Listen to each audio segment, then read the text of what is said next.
surprised my family with pastries, but overheard them calling me a fool while planning to scam me for $15,000, so I changed the locks, watched them panic.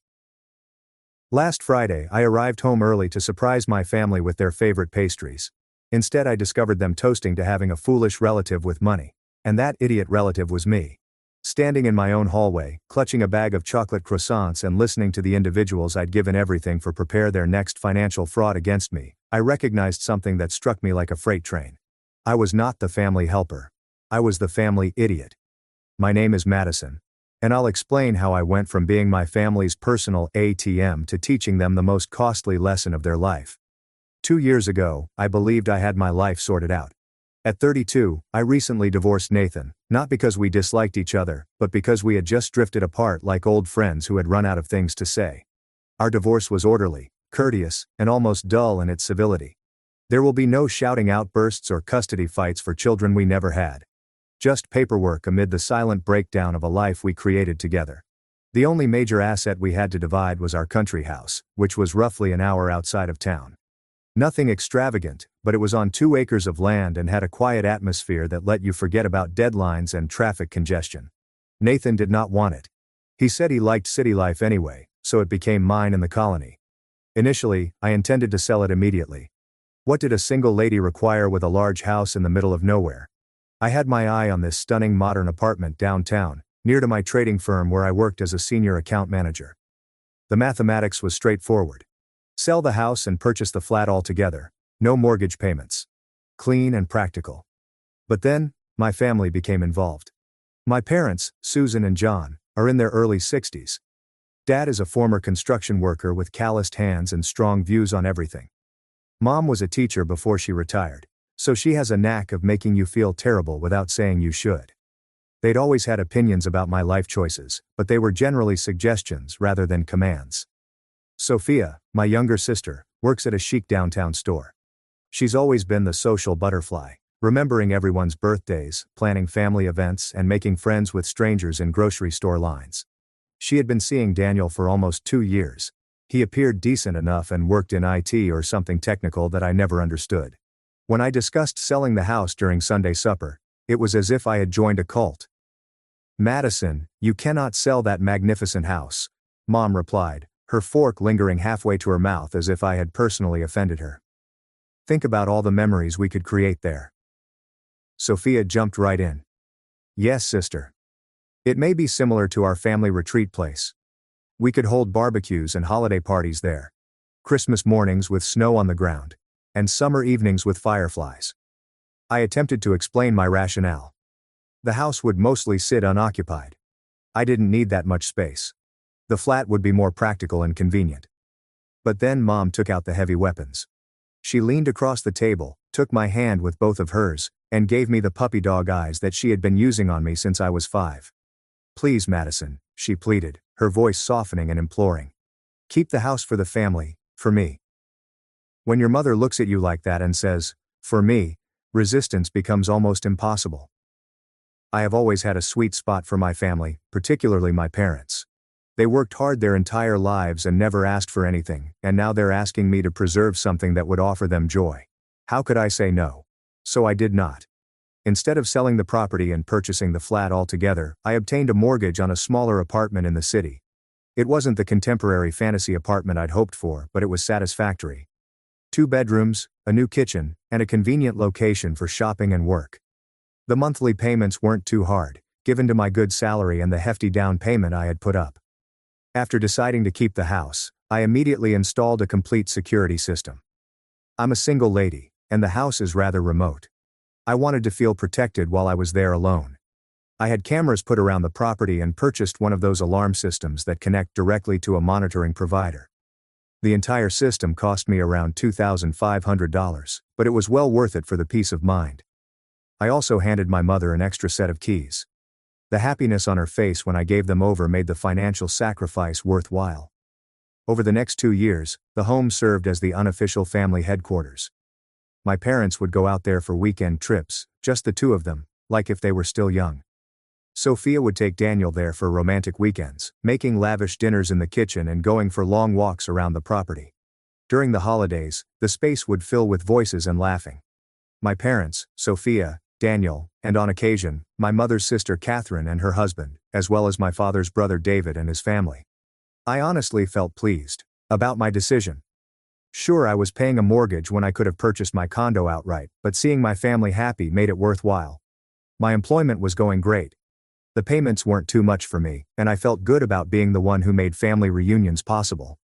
Sophia and Daniel's relationship became more serious by the month. Daniel's parents, Karen and Michael, have even started attending some of our meetings.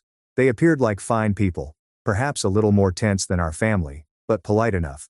I can envision wedding bells in the not-too-distant future. Then came the phone call on Tuesday evening, which triggered everything. Madison, honey, Mom's voice was upbeat and pleasant. I just wanted to let you know that we're arranging a large family gathering at your country home on Friday. It'll be me and your father, Sophia and Daniel, his parents Karen and Michael, and Catherine and David's entire family. Will you be able to join us? I groaned and looked at my calendar. I wish I could, Mom, but I have a very important management meeting on Friday. I'll probably be trapped at the office till late. Oh, do not worry about it, sweetie, Mom remarked in that knowing tone I'd heard 1,000 times. Your work is vital. We will have fun without you. She hung up, and I returned to watching a meaningless TV show without thinking much about it. Just another family gathering that I'd have to skip due to work. It happens occasionally. But on Friday morning, everything changed. I was getting ready for the big meeting, mentally preparing for what I knew would be a long and stressful day, when my boss phoned. Madison, I have some bad news. Both the director and his deputy became ill with the flu overnight. We'll have to postpone the management meeting until next week. I honestly felt relieved. Those meetings were often heated, and I had been dreading this one for weeks. Take the afternoon off if you want, he said. There's not much else going on today. After I hung up, I sat there for a bit to reflect. My family was enjoying themselves at my country estate, and I found myself with a free Friday afternoon. Why not surprise them? The notion made me grin. It had been a long since I had done something impulsive. I could show up with some sweets, join the celebration, and witness the surprised and delighted expressions on their faces. It would be wonderful.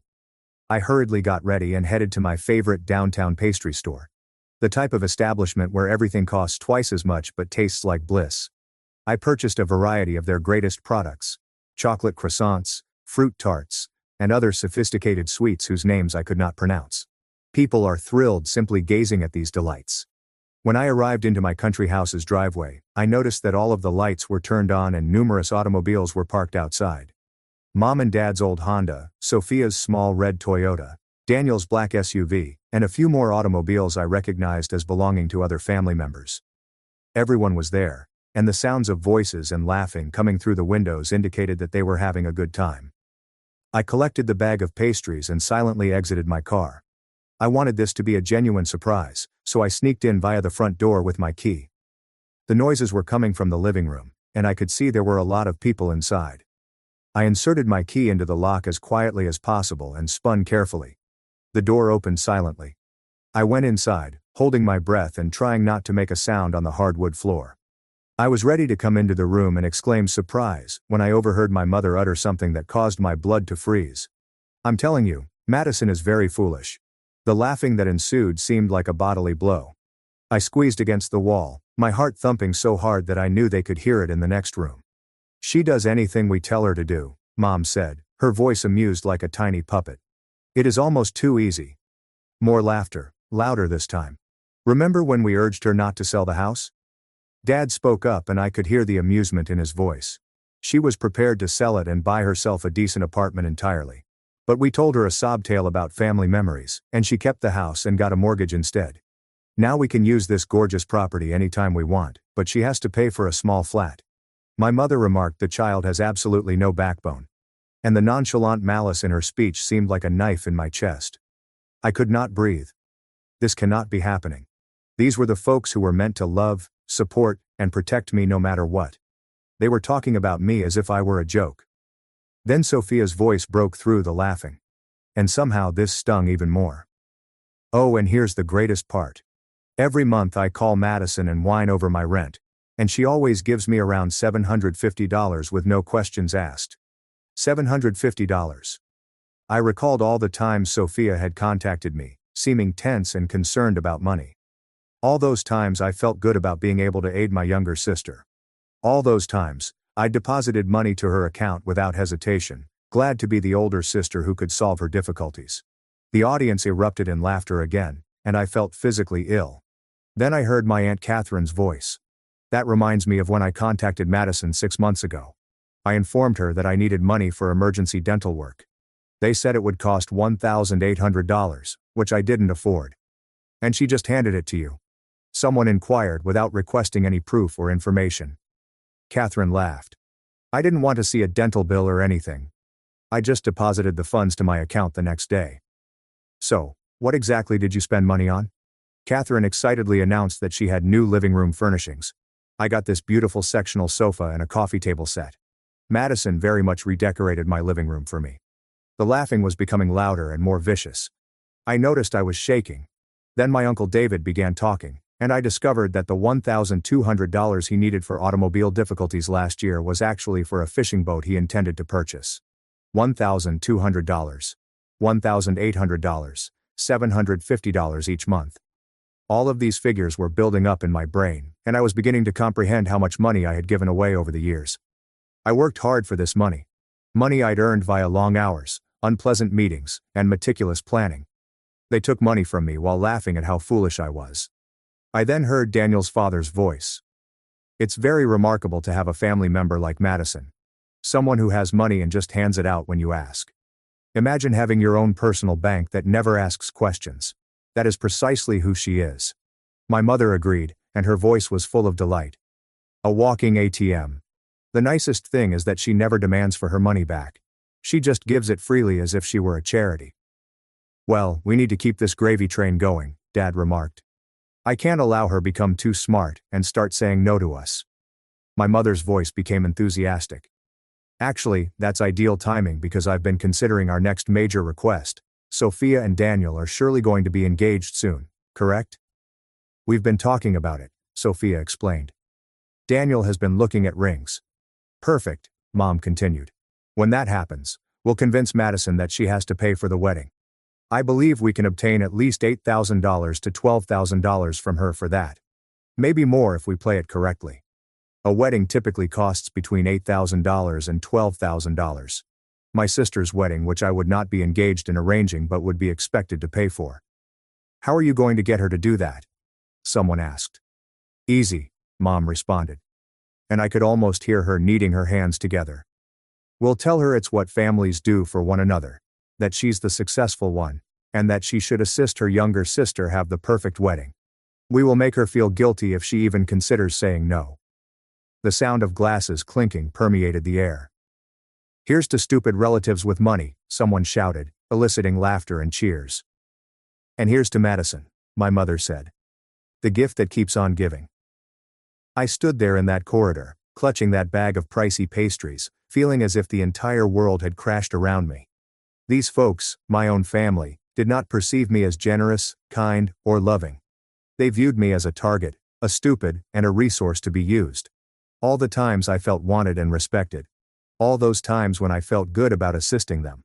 All those nice family events where I felt so close to these folks, were all a lie. Every part of it.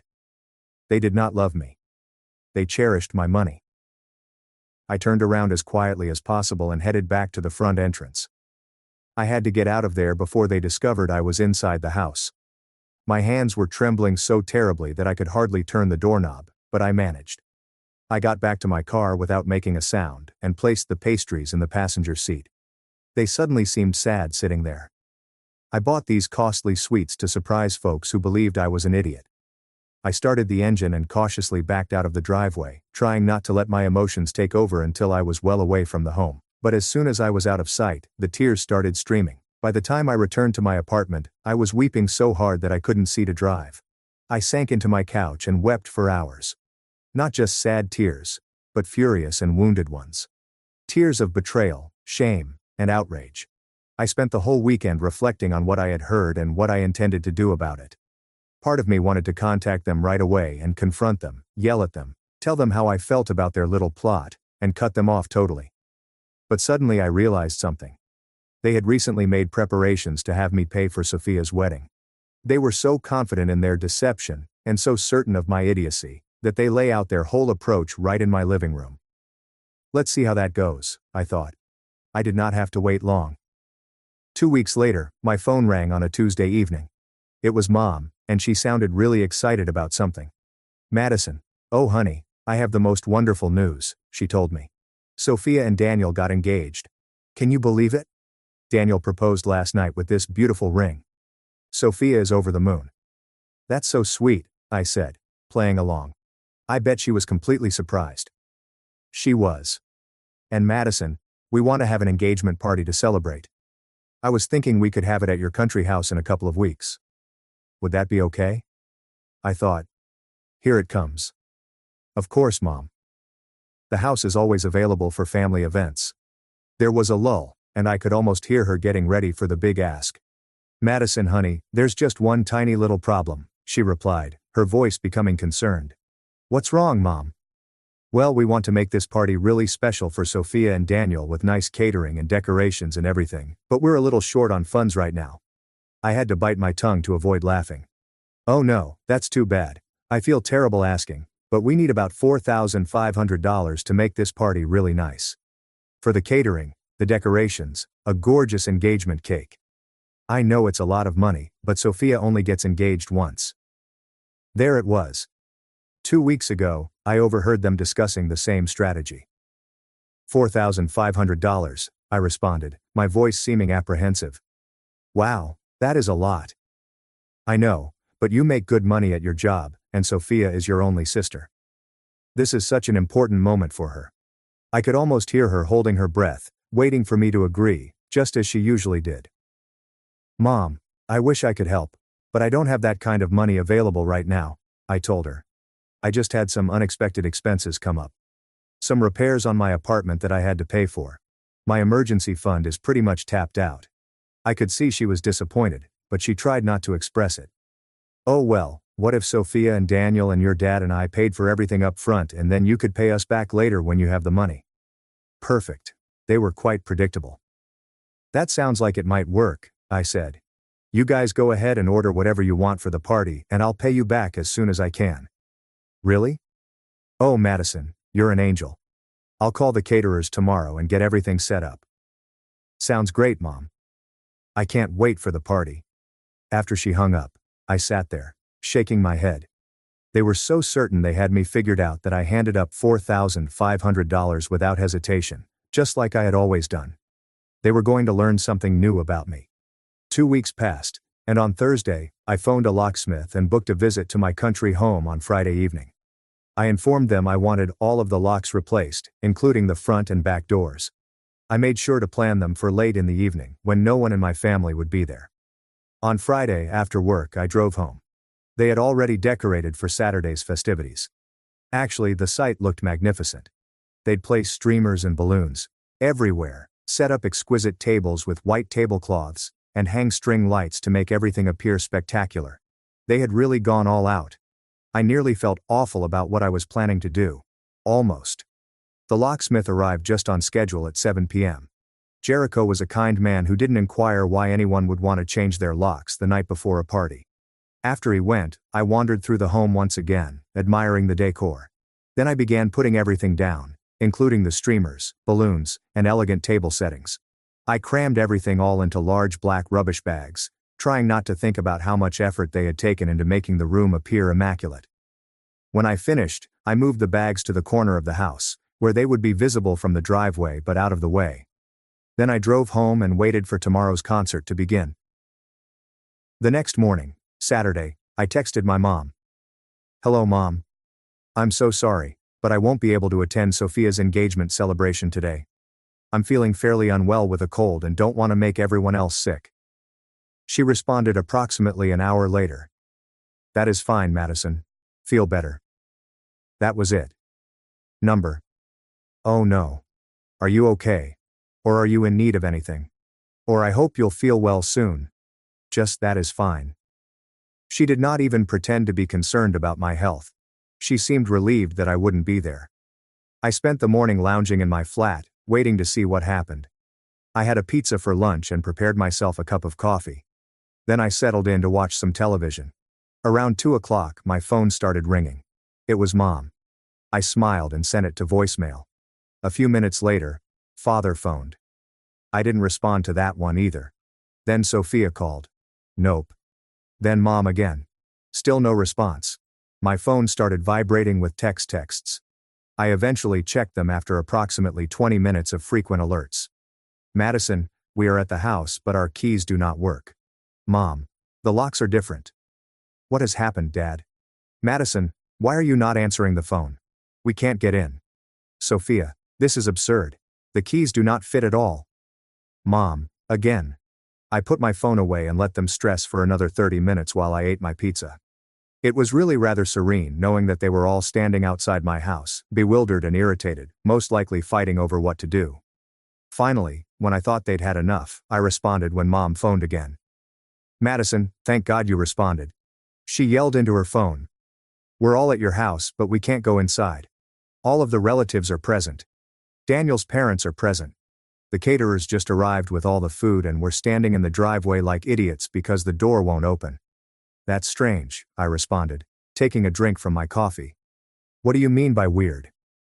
Something is wrong with your locks. Actually, nothing is wrong with them, I explained gently.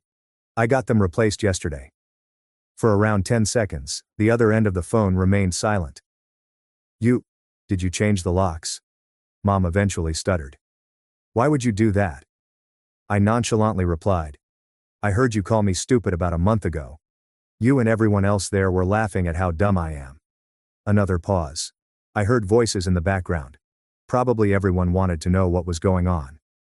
Madison, honey, I think you misunderstood something, she murmured, abruptly reverting to her lovely tone.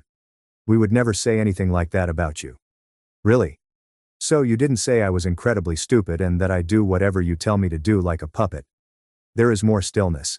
And Sophia didn't brag about scamming me out of rent money every month? There was more stillness. And Catherine didn't laugh about spending my dental emergency money on furniture instead. Madison, you aren't making sense, Mom remarked. But her voice was becoming wobbly. I overheard the entire exchange. Mom. Every word. About how I am a walking ATM. About how you intended to convince me to pay for Sophia's wedding. Regarding the toast you all toasted to your financially dumb family. The line became silent again. I could hear other voices in the background. Probably everyone wanted to know what was going on. Even if you heard anything like that, Mom remarked. Finally, you have to understand we were just joking around. We didn't mean anything by it. I laughed. Joking. Taking thousands of dollars from me while calling me an idiot behind my back is your version of a joke. Madison, you're being ridiculous. We're family. Family helps each other out. You're right, Mom. Family should help each other out. But what you've been doing isn't helping, it's stealing. Sophia's voice could be heard shouting in the background, and she was then on the phone. Sophia yelled, Madison, you are such a brat. We have already decorated the house. Everyone's here. The food has arrived. You're about to wreck my engagement party. Actually, Sophia, I have already taken down all of your decorations, I explained gently. They're in rubbish bags on the corner of the home. You can pick them up and leave my property. You cannot do this to me, she cried. Today is my special day. Your special day, which you expected me to pay for while laughing about how foolish I am. Yes, I can do this to you. We're going to break down the door, Sophia said. No, you're not, I said. Because I have security cameras and an alarm system. Remember? If you do damage to my property, I will contact the police and have you all arrested. Sophia started weeping and handed the phone back to her mother. Madison, please, Mom said, can't we work this out? Just allow us in and we'll discuss this like grown-ups. There's nothing to work out, Mom. I've heard exactly what you all think of me, and the conversation is finished. But we spent $4,500 on this party, she cried anxiously, and I busted out laughing. And whose fault is it? I told you I did not have the money. You chose to spend it anyhow, trying to shame me into repaying you later. That was your decision, Mom. That is not fair. We are your family. You're correct. You are my family, and that is what makes this whole situation so much worse. I took a deep breath. Take your decorations, food and visitors, and leave my land. And do not come back. You don't mean that, she murmured, sounding terrified now. I totally mean it. I am done being your personal ATM. I'm done being the foolish sister and daughter that has to pay for everything. I am done with all of you. I hung up the phone and turned off the ringer. For the next hour, I watched on my security cameras as they all packed up and left. It was actually pretty satisfying to see them loading the catering food back into the delivery truck and shoving the decorations into their cars. Sophia was crying the entire time, and Daniel looked completely perplexed. The next morning, Sunday, there was a tremendous beating on my apartment door, and I peeked through the peephole to see my parents and Sophia standing there, furious. I opened the door and asked, "What do you want?" "We want to talk," Dad said, shoving his way into my flat. "You ruined everything," Sophia blurted out. "My engagement party is ruined, and it's all your fault." "Actually, it's your fault for believing I was foolish enough to pay for it after what I heard you say about me. You owe us $4,500, Mom yelled, and we spent it because of you." I nearly burst out laughing. "You spent that money thinking you could trick me into paying for it, but it backfired." Mom's face became pale as she realized I had set them up on purpose. You did this on purpose," she said softly. "Of course I did. You believe I'm foolish, remember? But it turns out I'm far smarter than you gave me credit for." Dad said, "Until you apologize to us and pay us back that money, we're not speaking to you anymore." I grinned at him. "Perfect. That prevents me from having to remove you from my life on my own.